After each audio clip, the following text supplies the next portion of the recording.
situations, and more recently, he ended up getting sacrificed by a weird cult. He thought he was dead for sure, but then a goddess appeared and went, "Damn sorry dude," giving him apology gems to make up for his terrible life.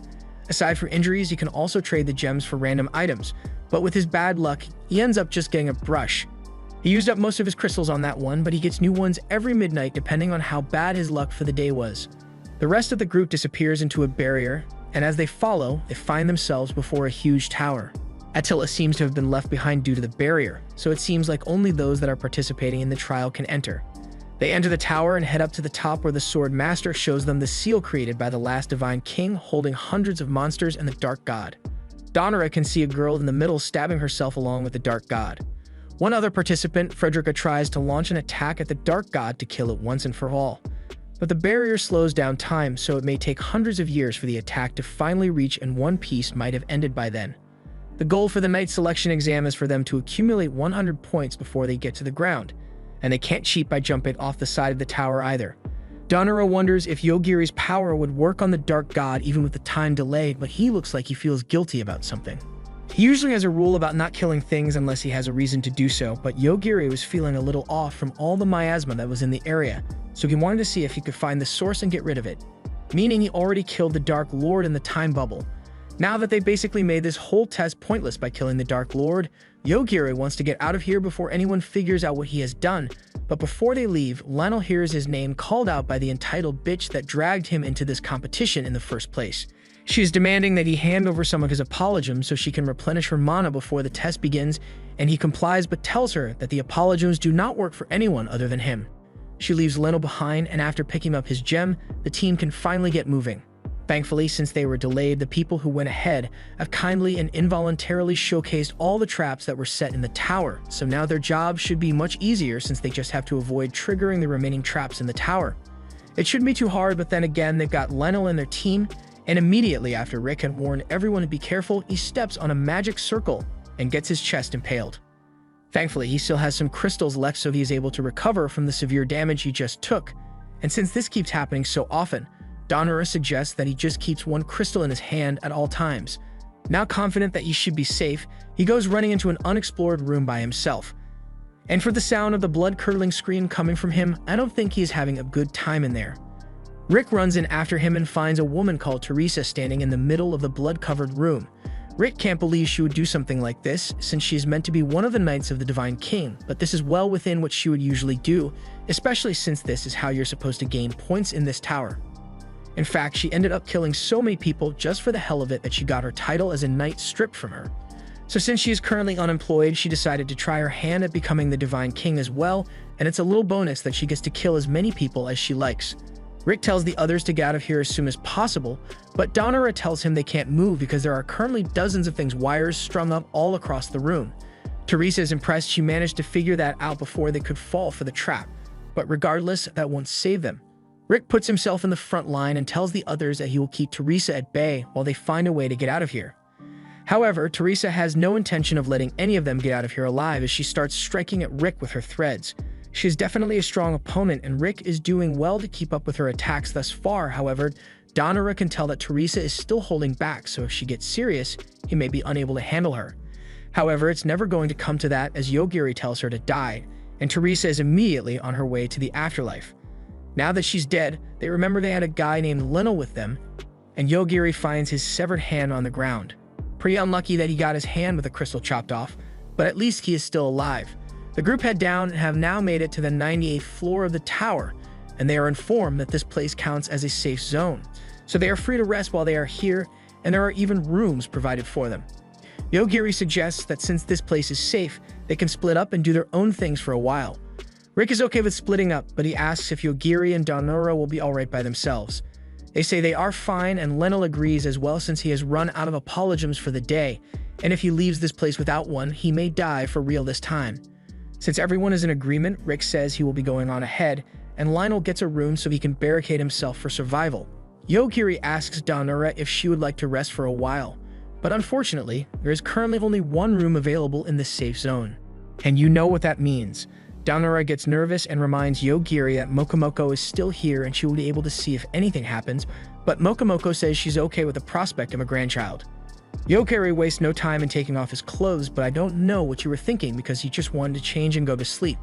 Meanwhile, mid-mag has finally come, so after nearly dying 15 times today, Lionel receives his next batch of apologems and gets a great deal on them as well. He received 100 apologems and a guaranteed ultra-rare gacha. He is excited and goes for the gacha pull immediately, but instead of a weapon or armor of some sort, he gets a woman. This is the goddess that brought him to this world, but she's not here to join him in his adventures or anything. She just wanted to pop in and see if he is still alive.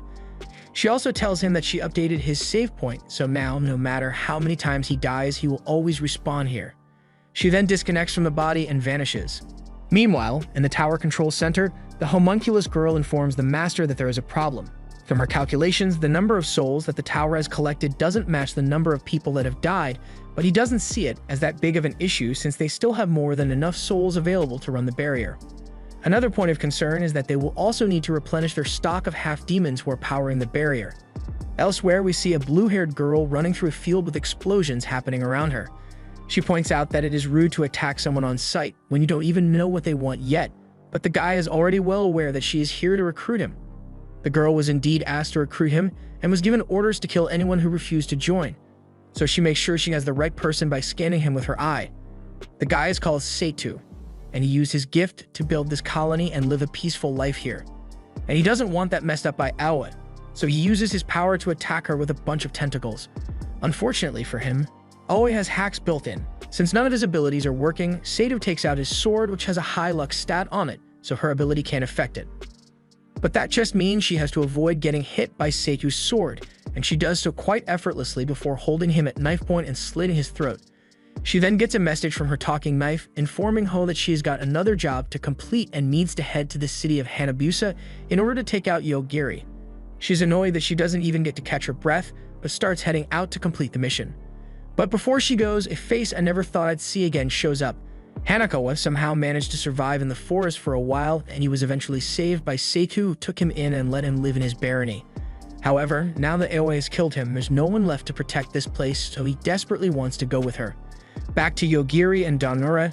Danura was still sleeping when Mokomoko started calling for her to wake up.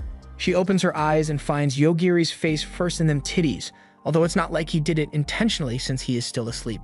Besides, that wasn't the reason Mokomoko woke her up, it was because she is stuck in the wall.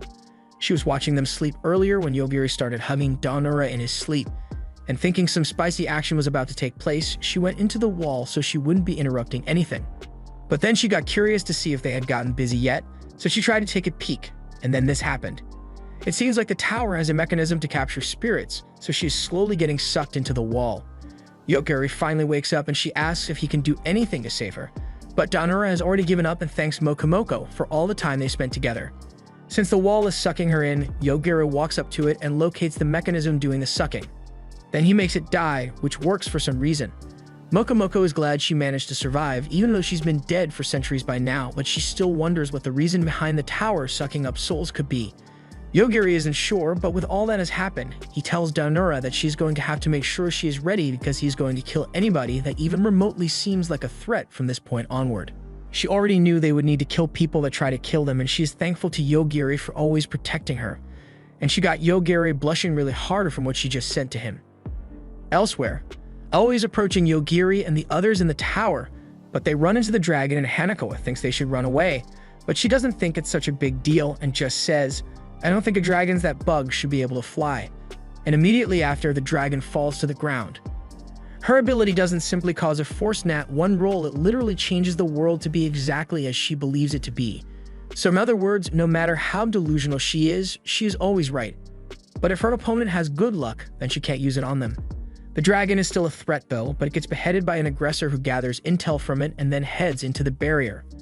Aoi decides to follow it and Hanakawa gets dragged along.